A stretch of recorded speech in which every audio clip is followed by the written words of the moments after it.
Hey yo les gars, c'est Glotailleur, j'espère que vous allez bien. Aujourd'hui, on se retrouve pour une toute nouvelle vidéo. Et une vidéo assez particulière, car on continue notre petite série sur les résumés de One Piece. Aujourd'hui, on se retrouve pour le 4e épisode. Donc, je vais tout simplement vous résumer la saga des Hommes Poissons jusqu'à Punk Hazard. Et après, dans le prochain épisode, je ferai de Dressrosa jusqu'à Big Mom, Wano, tout ça. Mais là, je vous dévoile des choses déjà, je vous dévoile trop de trucs. D'ailleurs, les gars, j'ai quelque chose de grand à vous annoncer. J'ai enfin fini One Piece. Enfin, non, quand je dis fini One Piece, vous me comprenez. Je suis à jour dans l'animé. Actuellement, je lis les scans et autant vous dire que c'est juste incroyable. C'est un truc de fou. C'est masterclass, c'est pépite, c'est tout ce que vous voulez, les gars. C'est juste exceptionnel. Enfin bref, on perd pas plus de temps et puis on part directement pour le résumé. 2 ans se sont écoulés depuis la bataille de Marineford et beaucoup de choses ont changé. Barbe Noire est devenu un empereur, le QG de la marine a été reconstruit et Law ainsi que Baggy sont devenus des grands corsaires. L'équipage se retrouve sur l'archipel des Sabaody, chacun revenu plus fort, ce qui leur est utile car au même moment, des pirates sosies ont usurpé l'identité de l'équipage du chapeau de paille et tenté de recruter parmi les pirates les plus dangereux. Luffy et son équipage se font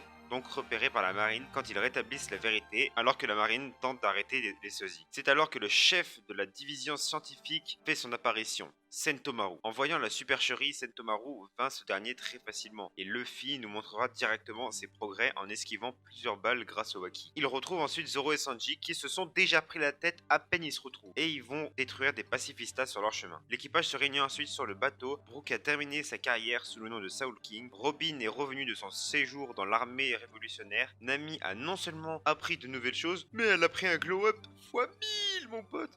Tu vois, mais déjà qu'avant elle te faisait, elle était ouf, mais là elle est 10 milliards de fois encore plus ouf. Chopper a maintenant un chapeau rond, Usopp a de la beubare, Franky a fait une transformation à la Power Rangers, Sanji est devenu un peu plus viril, Zoro a pris un charisme monstrueux, déjà qu'il était insane mais là il est masterclass, et enfin Luffy maîtrise maintenant le haki. Ils prennent la direction de l'île des Hommes Poissons en plongeant dans la mer avec le Thousand Sunny, alors enrobé d'une grande bulle que Rayleigh leur a installée. Si leur bateau a pu rester intact, c'est grâce à Kuma qui l'a protégé, car celui-ci était en fait un membre de l'armée révolutionnaire. S'il les a séparés 2 ans auparavant, ce n'était pas pour les tuer, mais justement pour les sauver de Kizaru. Luffy et son équipage se rendent au fond des mers pour rejoindre l'île des Hommes Poissons. Ils seront confrontés à de nombreux dangers pendant leur voyage et finiront par être dispersés dès leur arrivée. On y apprend que cette île est sous la protection de l'un des 4 empereurs, en l'échange d'offrandes mensuelles de bonbons. Sanji découvrant enfin les sirènes et après ne pas avoir vu de femme pendant 2 ans, va quasiment perdre tout son sang tellement il est omnibulé par les femmes. Luffy retrouvera Keimi qui vit sur l'île et celle-ci lui expliquera qu'un certain Vanderdecken attaque la princesse de l'île car il souhaite se marier avec elle, ce qu'elle refuse toujours. Après cela, certains membres de l'équipage se retrouveront et seront invités à la demeure du roi Neptune pour visiter son château. Là-bas, Luffy rencontrera la fameuse princesse, Shirahoshi, qui est attaquée quotidiennement par des haches lancées par Vanderdecken. Celui-ci s'allia avec un certain Odie Jones qui convoite de tuer le roi Neptune et prendre le pouvoir de l'île. Luffy emmènera la princesse pour visiter la forêt sous-marine où Robin y découvre un poneglyphe qui est un message d'excuse de la part d'un certain pirate nommé Joy Boy. Jinbei retrouvera l'équipage qu'il n'a pas vu depuis longtemps. Odie lancera l'assaut au palais. Le roi ainsi que ses fils seront capturés et Zoro entamera un combat contre l'homme poisson qui a de fortes ressemblances avec Arlong. Jinbei raconte ensuite à l'équipage l'histoire de Otohime, l'ancienne reine et femme de Neptune, et l'histoire de Fisher Tiger, l'ancien capitaine de l'équipage du Soleil. L'une voulait la paix avec les hommes tandis que l'autre sauvait les esclaves de l'archipel Sabaody. Ce dernier parcourait l'océan avec son équipage où se trouvaient Jinbei et Arlong, mais alors qu'il ramenait une jeune fille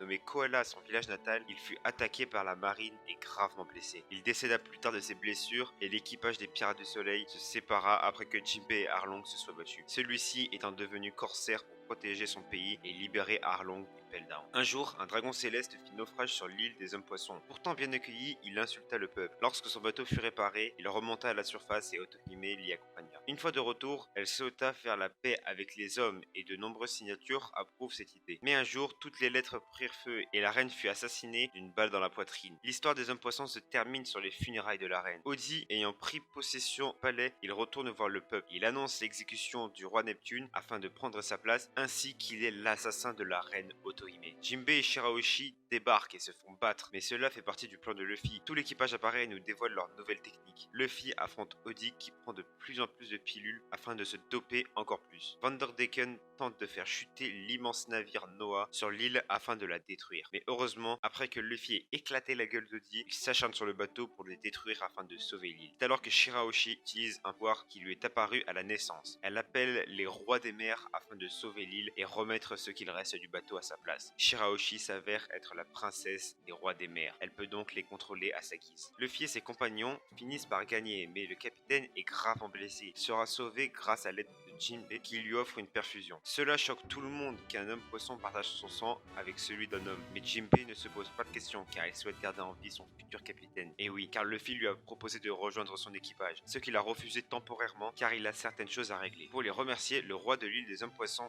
Neptune, leur consacre un énorme banquet. À la fin du repas, Jinbei informe Luffy de la situation géopolitique actuelle. Pendant leur absence, il y a eu beaucoup de mouvements chez la marine. Sengoku ayant pris sa retraite, un nouvel amiral en chef devait être désigné. Aokiji et Akainu se sont donc affrontés pendant 10 jours. Akainu en est sorti vainqueur et a donc succédé à Sengoku au poste d'amiral en chef. Aokiji, lui, a décidé de démissionner de la marine. En partant, Luffy tombe sur 2 pirates de l'équipage de l'empereur qui protège le territoire, Big Mom. Luffy défie celle-ci et donne comme compensation des bonbons qui ne lui ont pas été donnés, les trésors offerts par Neptune. Après le banquet, l'équipage prend la route vers le Nouveau Monde et remonte à la surface accompagné d'un groupe de baleines. Finalement entré dans le Nouveau Monde, l'équipage du chapeau de paille reçoit immédiatement un appel de détresse d'un groupe de personnes sur une île appelée Punk Hazard, déclarant qu'ils se font attaquer par un samouraï. Sans hésitation, Luffy se met en route vers l'île embrasée. Supposée être une île en ruine et déserte, les chapeaux de paille apprennent bientôt qu'ils ne sont pas seuls, rencontrant beaucoup de nouveaux et anciens ennemis au fur et à mesure qu'ils explorent l'île. Punk Hazard est la première île que les chapeaux de paille trouvent dans le Nouveau Monde et est constituée d'un côté par des terres de glace et de l'autre par des terres de feu. Cela est dû au combat des 2 amiraux de la marine. Le G5 commandé par le vice-amiral Smoker se dirige aussi sur cette île car ils ont aussi entendu l'appel de détresse et Smoker pense y retrouver l'équipage de Luffy. Cette île contient aussi le centre de recherche abandonné du docteur Vegapunk,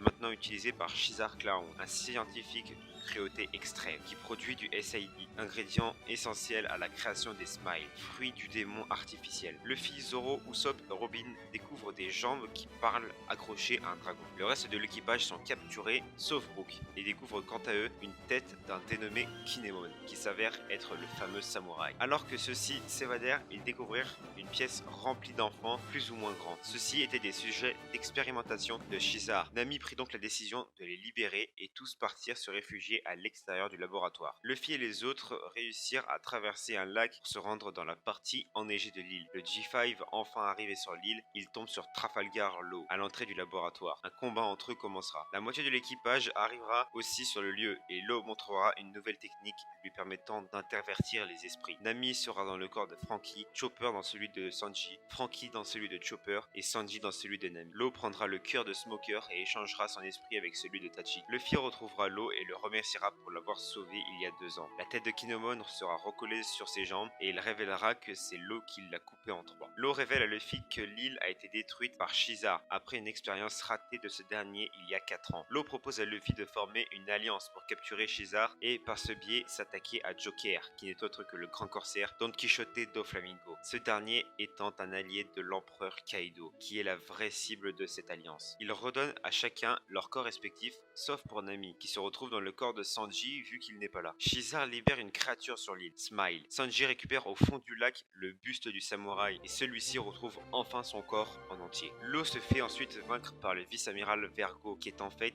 un sous-fifre de Doflamingo. Luffy, Smoker, Law et d'autres membres de l'équipage seront capturés par Shizar, qui a vaincu Luffy grâce à son fruit du gaz. Smile libère tout le gaz de composants et commence à se propager sur l'île. Les membres de plusieurs équipages du monde voient le chaos se déroulant sur l'île, notamment Hawkins, Apu et Eustace Kid, qui forment tous les 3 une alliance afin de vaincre l'empereur Shanks. Luffy et les autres réussissent à se libérer et se ruent à l'intérieur du laboratoire, tout comme Zoro, Sanji, Kinemon et Brook. Ils progresse dans le laboratoire afin de vaincre Shizar du côté de Luffy, sauver les enfants chez Chopper et pour Kinemon, sauver son fils. Luffy affronte Shizar mais tombe dans un sous-sol et rencontre un enfant s'étant transformé en petit dragon, Momonosuke. Law arrive dans la pièce où le SAD est produit et décide de détruire ce lieu et vaincra Vergo au même moment avec l'aide de Smoker. Muni barrera la route à la seule enfant non dépendante à la drogue de Shizar et Zoro ainsi que Tashiki l'affronteront. Zoro la vaincra et sauvera la jeune femme. Mocha avale tous les bonbons drogués et s'évanouit, ce qui choque le reste des enfants. Chopper en profitera pour éjecter un produit qui les fera redevenir normaux. Luffy retrouve Shizar et lui met une sacrée raclée. Kinemon retrouvera son fils qui s'est retransformé en homme. Deux personnes attaqueront Franky qui est en train de réparer le navire. Shizar se réveille et poignarde le cœur pensé être à Smoker, mais il appartient en réalité à Moni. Elle meurt donc subitement avant d'avoir pu faire exploser l'île sous la demande de Doflamingo. Buffalo et Baby Five récupéreront Shizar mais seront sauvés par Nami et Usopp. Doflamingo découvrira sur un radeau la tête de ses deux compagnons ainsi qu'un Denten Mushi où l'eau se trouve au bout de la ligne. Il dit que si Doflamingo souhaite récupérer Shizar, il a un jour pour annoncer cette démission des grands corsaires. Dans le cas contraire, il le tuerait. Le corsaire ira tout de même sur Punk Hazard, tuer Smoker, mais Aokichi arrivera et sauvera le vice-amiral. Et franchement, son arrivée est sacrément badass, on va pas se le cacher. Et donc voilà les gars, c'est ici que se termine le résumé de la saga des Hommes Poissons et de Punk Hazard. Pour ce qui est de la suite, comme je vous l'ai dit au début de la vidéo, je vous raconterai le résumé de Dressrosa dans un prochain résumé. Parce que sinon ça fait trop long, ça fait pas cet épisode. Faut bien vous faire plusieurs épisodes pour vous mettre l'eau à la bouche, pour... Voilà quoi, que vous ayez envie tous les dimanches de regarder mes vidéos. D'ailleurs les gars, je vous ai même pas dit, mais on n'oublie pas les pouces en l'air, les commentaires, les abonnements. C'est très important, parce que les gars, il y a pas mal d'entre vous qui ne sont pas abonnés à la chaîne. Et au moins 90%, alors je sais pas si c'est dû au nombre de vues qu'il y a sur les résumés de Naruto, mais faut s'abonner les frérots, parce que c'est important, la chaîne elle va monter, ça va évoluer, il y a beaucoup de choses que je prépare qui arrivent, et honnêtement, ça va être incroyable. Je sens que ça va être insane. Cette année les gars, je veux qu'on fasse un Stonks incroyable. Enfin bref, on se retrouve très rapidement pour une prochaine vidéo, un prochain résumé. C'était Cold Warriors. Allez, peace.